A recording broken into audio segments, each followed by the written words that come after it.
Et pour clore cette page locale, nous avons le plaisir de recevoir Sonia Lagarde, députée de la première circonscription. Sonia Lagarde, bonjour. Bonjour. Et merci d'avoir accepté notre invitation malgré votre état de santé un petit peu chancelant. Écoutez, à chaque fois que je viens chez vous, je suis malade. Mais est-ce que je suis malade en montant les escaliers? On n'irai pas jusque-là. On y verra que le fruit du hasard. Bon, j'ai eu un peu la grippe comme tout le monde, mais rien de grave, rassurez-vous. Tant mieux alors. Même si votre élection est récente, Sonia, qu'avez-vous fait à l'Assemblée nationale? Quels en sont les temps forts et peut-être un premier bilan? Alors écoutez, en deux mots, je pourrais dire pas chômé. Voilà, parce que dès que nous sommes arrivés une semaine après notre élection pour se mettre en place, etc., nous avons aussi fait en sorte de rencontrer les ministres du nouveau gouvernement. Et donc, nous nous sommes attelés à ces différents rendez-vous. Et puis, nous avons pris nos marques aussi au sein de l'Assemblée nationale, qui est une grande machine, qui est composée de dédales dans lesquels il faut se retrouver, ce qui n'est pas toujours simple. Et prendre ses marques, intégrer le groupe de l'UDI, puisque vous vous rappelez que pendant la campagne, on avait dit qu'on voulait garder une liberté de ton, une liberté d'action, et que nous siégerions en non-inscrits, mais apparentés pour avoir des moyens techniques, avoir des postes dans les commissions. Et finalement, la main de Jean-Louis Borloo nous a été tendue. Et puis les autres députés qui siègent au sein de ce groupe. Nous avons été accueillis avec Philippe Gomez de manière pleine et entière. Et donc, c'est la raison pour laquelle, pour répondre aussi plus précisément à votre question, que nous avons décroché des places importantes dans des commissions. La commission des affaires étrangères, c'est ce que souhaitait Philippe Gomez, il l'a obtenu. La commission des affaires culturelles, la communication et de l'éducation, avec un poste dans l'exécutif, puisque je suis secrétaire de cette commission. Je suis également membre de la délégation aux droits des femmes, mais ça je l'avais dit pendant la campagne, parce que c'est des sujets qui me touchent à cœur. Et puis enfin, une toute nouvelle commission qui vient de se mettre en place à l'Assemblée, qui existait au Sénat mais qui n'existait pas à l'Assemblée nationale, qui est une commission de la délégation aux Outre-mer. Voilà. Et donc, grâce à notre adhésion à l'UDI, eh bien, j'ai réussi à obtenir pour le Pacifique un poste de vice-président dans cette commission, et ça s'est fait, là encore, de manière tout à fait naturelle, avec les 29 députés du groupe, mais aussi les 3 Polynésiens, puisque je rappelle que nous sommes 5 du Pacifique au sein de ce groupe, qui est le 3e groupe de l'Assemblée. Vous avez déjà interpellé le gouvernement? Alors, moi, je n'ai pas interpellé le gouvernement. Philippe Gomez a eu l'occasion de le faire concernant la vie chère, d'interpeller le ministre de l'Outre-mer. Par contre, moi, j'ai eu la chance, dans le cadre de la loi sur le harcèlement sexuel, de pouvoir faire une intervention à la tribune de l'Assemblée au nom du groupe UDI, et puis l'occasion aussi de déposer un amendement, de le soutenir en commission des lois, puisqu'on s'était aperçu, grâce à une vigilance de notre part, que la loi qui avait été votée au Sénat, les sénateurs avaient jugé bon de rajouter 3 articles à l'article 2, et qu'ils avaient tout simplement oublié d'étendre ces articles à la Nouvelle-Calédonie. Ce qui veut dire que si on n'avait pas exercé cette vigilance, on aurait une loi qui serait bancale aujourd'hui. Voilà, ça fait partie du métier aussi. Quels sont les dossiers, ça fait partie du métier aussi, sur lesquels vous planchez d'ici la fin de l'année, les gros dossiers? Alors écoutez, les gros dossiers, ça sera d'abord le budget de l'Outre-mer. On sait très bien que les députés ont à défendre le budget, et on sait très bien que les finances de l'État ne sont pas au beau fixe. Donc le fait d'avoir cette place de vice-présidente dans la commission de la délégation aux Outre-mer va permettre effectivement, puisqu'on y retrouve beaucoup d'Outre-mer, bien évidemment de travailler en amont sur les budgets de l'Outre-mer. Et donc de faire valoir un certain nombre de choses. Et puis il y a aussi, vous vous souvenez que pendant la campagne, on a beaucoup parlé de vie chère, on avait dit que il fallait que localement une loi antitrust soit mise en place, qu'il fallait, puisque c'était du ressort de l'État, qu'il y ait l'autorité de la concurrence, et puis du ressort de l'État de la même manière, il fallait s'atteler à faire baisser les frais bancaires. Il y a une loi qui est en préparation, qui va sortir ou qui sera soumise au vote du Parlement au mois d'octobre, et qui est une loi qui va consister à limiter et à faire en sorte de prendre un certain nombre de mesures pour lutter contre la vie chère outre-mer. Et donc les frais bancaires en feront partie. Et donc ça va se passer au mois d'octobre.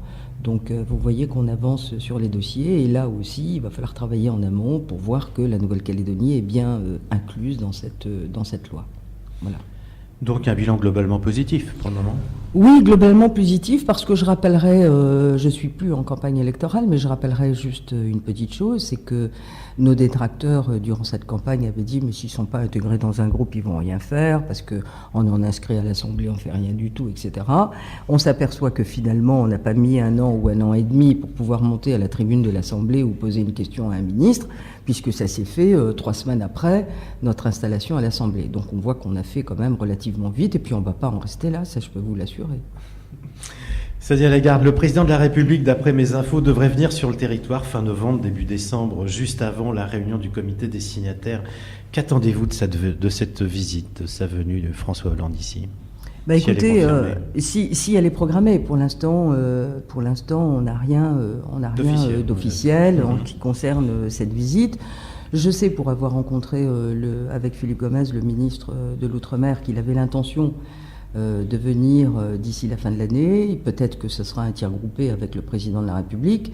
Après tout, ça serait bienvenu que le président de la République, quelle que soit son obédience politique, voilà, c'est de dire qu'il y a un président de la République qui vient, et puis qui vient surtout pour prendre la température, et puis voir un petit peu et connaître surtout l'esprit du pays, parce qu'on s'aperçoit, et ça je dois le dire quand même ici, c'est que au sein des députés outre-mer qui siègent à l'Assemblée nationale, il y a beaucoup de Domiens.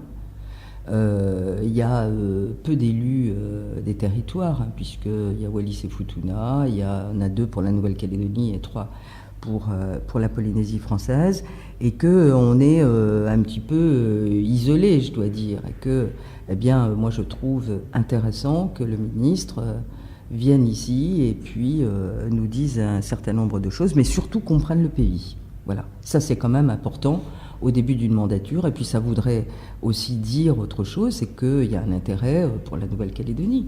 Voilà, il y en a qui viennent en fin de mandat, il y en a qui viennent en début de mandat, alors bien écoutez, qu'il soit le bienvenu, voilà. Sadia Lagarde, concernant le nouveau nom du pays, Pierre Frogier nous a déclaré, je cite, l'accord de Nouméa indique que l'on peut changer le nom du territoire, mais qu'en aucun cas doit changer. C'est une possibilité, en aucun cas une obligation. Fin de citation. Vous confirmez? Alors écoutez, je vais être très précise, parce que je vais vous lire le point 1.5 de l'accord de Nouméa. C'est très court, sur les symboles. Il est écrit ceci: des signes identitaires du pays, nom, drapeau, hymne, devise, graphisme des billets de banque, devront être recherchés en commun pour exprimer l'identité kanak et le futur partagé entre tous. Alors il y en a déjà 3 qui ont été trouvés.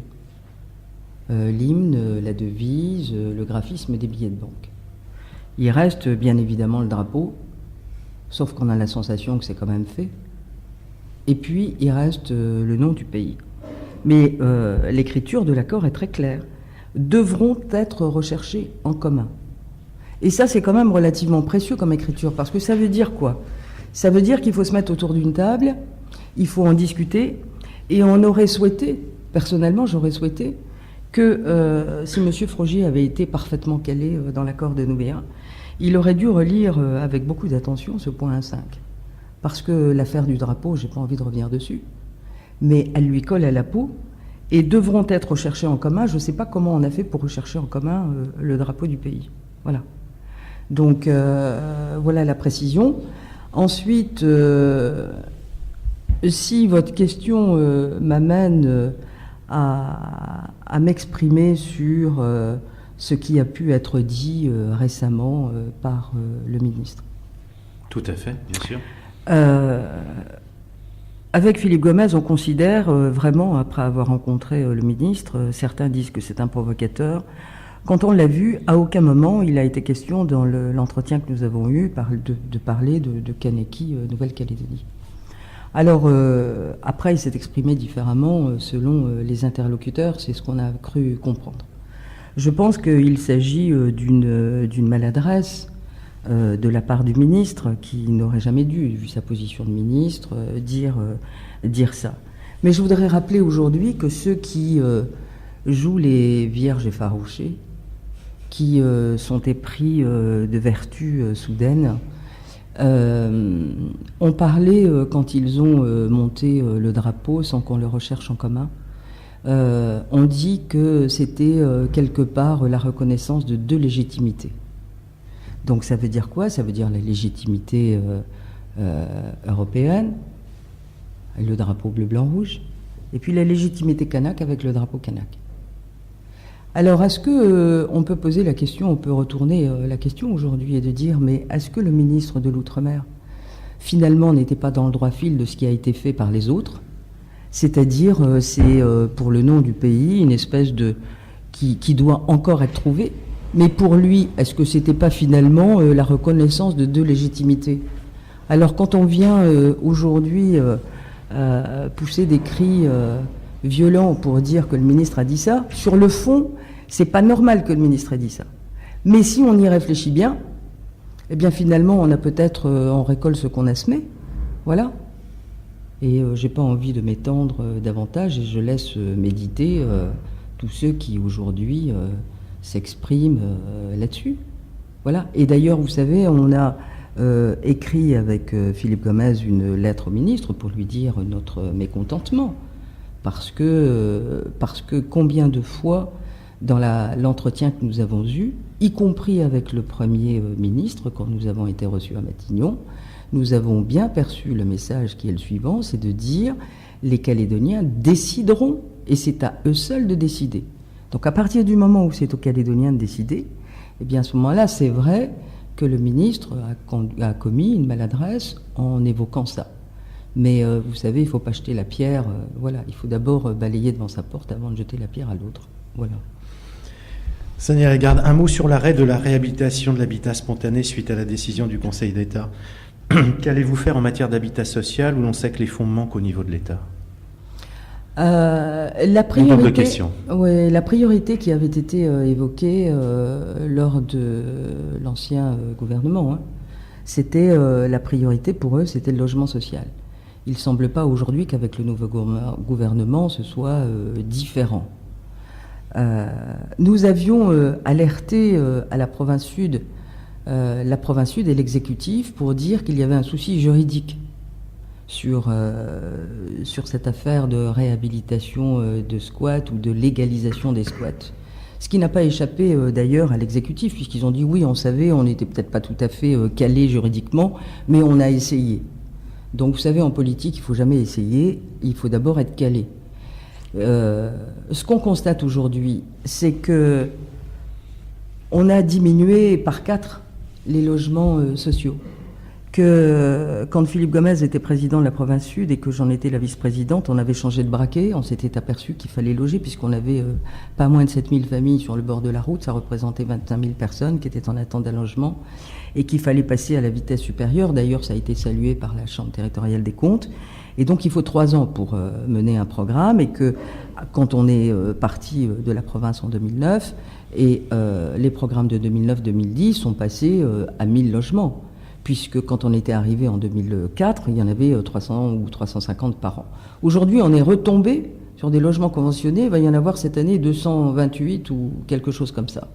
Donc après, quand j'entends des discours qui consistent à dire de la part de la province, et des gens de l'exécutif en plus, dire mais attendez, on va faire ça parce que c'est bien, parce que ça va être un parcours professionnel, un parcours résidentiel.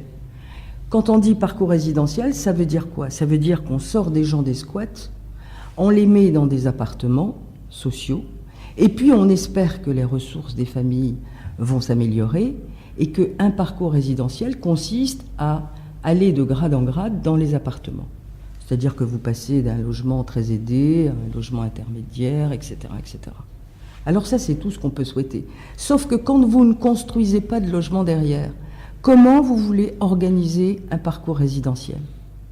Si vous n'avez pas la possibilité, au bout de X mois ou de 2 ans ou de 3 ans dans un squat, de pouvoir sortir les gens pour leur offrir un logement social. Donc tout ça, ça n'a pas de sens. En plus, ça pose de véritables problèmes juridiques.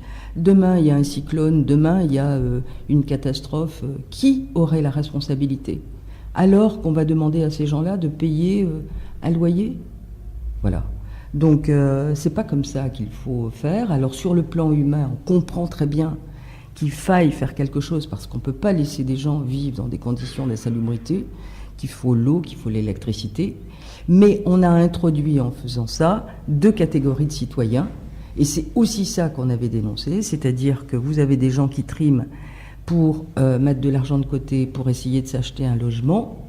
Et puis vous en avez d'autres qui occupent sans droit ni titre et qui peut-être en arriveraient, peut-être dans un deuxième temps, à une revendication, etc., etc. Au bout de ce qui paraîtrait normal, au bout de 10 ans de paiement de loyer, en disant « mais attendez, je suis chez moi, je ne bougerai pas ». Voilà. Donc tout ça, on l'avait dénoncé, on voit que le tribunal nous a donné raison. Donc aujourd'hui, il faut poursuivre, bien évidemment, la politique de logement social. Une dernière question, Sonia, un peu longue mais importante. Pour la future élection du président du Congrès, le 29 août prochain, le candidat de Calédonie Ensemble, Gérard Podja, ne peut l'emporter que si d'autres voix loyalistes se portent sur son nom. Idem pour Simon Loécotte. Dans le cas contraire, c'est Rocco Amitan qui l'emporterait. Alors, Sonia Lagarde, l'équation est simple. Si les 2 candidats loyalistes se maintiennent au 2e tour, vous perdez la présidence. D'autant que Simon Loécotte rappelle régulièrement qu'il vous a soutenu aux dernières législatives. Alors, la question, qu'allez-vous faire ? Alors oui, effectivement, sur le dernier aspect de votre question, Simon Loécotte a décidé de soutenir les candidats de Calédonie Ensemble lors des législatives. Et je le remercie pour ça. Bien sûr, j'ai déjà eu l'occasion de le faire. En ce qui concerne l'affaire du Congrès, je crois qu'un certain nombre de personnes et de politiques aujourd'hui oublient ce qui s'est passé aux dernières législatives. Le score qui a été fait par Calédonie Ensemble, alors qu'on ne revendique rien de très, je veux dire, plus que ce qu'on ne devrait avoir. Mais il faudrait quand même qu'on aborde les choses en regardant ce qui s'est passé. En disant Calédonie Ensemble, et d'ailleurs ça a été dit par Harold Martin, ça a été dit par un certain nombre de personnes, Calédonie Ensemble, au vu des résultats des élections législatives, est devenu, en termes de voix, le plus grand parti du territoire. Alors, à partir du moment où on accepte ce fait politique, il semblerait logique aujourd'hui, et c'est dans la logique que Calédonie Ensemble présente un candidat, et d'ailleurs dans les autres élections, on a toujours présenté un candidat. Et on présente un candidat et on reste nous-mêmes et on vote pour ce candidat. Alors moi, il faut m'expliquer, parce que j'entends Simon Loécotte, que j'apprécie par ailleurs, dire « mais moi je suis le candidat du rassemblement. Je suis le rassembleur. » De l'Union. Voilà. Je suis le rassembleur. Mais j'ai envie de poser la question, est-ce qu'il est le candidat rassembleur ou est-ce qu'il est le candidat du rassemblement ? Moi, j'avoue que j'ai une véritable interrogation là-dessus. Est-ce que c'est le candidat de l'Avenir Ensemble ? Est-ce que c'est le candidat non déclaré officiellement ? Voilà. Maintenant, si, dans la deuxième stature, qui est celle de Simon, pour dire « je suis le candidat qui va rassembler la famille politique », en vertu de quoi Simon Loécotte aurait plus de capacité, si tel était le cas, à rassembler la famille loyaliste qu'un Gérard Podja. Et donc la logique voudrait aujourd'hui, puisque nous avons dit que nous allions maintenir notre candidat au 3e tour, la logique voudrait que les uns et les autres réfléchissent aujourd'hui par rapport aux propos qui ont été tenus à l'issue des élections législatives et disent, mais de toute façon, c'est à eux que revient ce poste de président du Congrès. Parce qu'il s'est passé quoi ? Simon Loécotte, il a 2 élus au Congrès, dont on en a quand même un petit peu plus. Et donc la logique voudrait que demain, si Simon Louécotte était élu, il soit un élu qui a seulement 2 élus dans l'hémicycle. Ben, il y a des groupes, et en particulier Calédonie Ensemble, qui en a beaucoup plus. Et donc la logique voudrait aussi que ce soit, puisque le RUMP ne présente pas de candidat, ni l'Avenir Ensemble, eh bien ce serait bien que par rapport à ce qui s'est passé aux législatives, chacun médite là-dessus et dise, mais finalement Gérard Poadja, qui est en plus un type formidable, un élu du Nord. C'est toujours des élus, si tant est que c'était ce cas de figure qui se présentait. On a toujours des gens qui sont soit des îles, soit...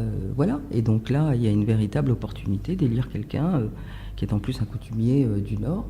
Et Gérard est quelqu'un d'intelligent, son parcours politique l'a montré, et c'est quelqu'un qui a des vraies valeurs et qui est absolument consensuel.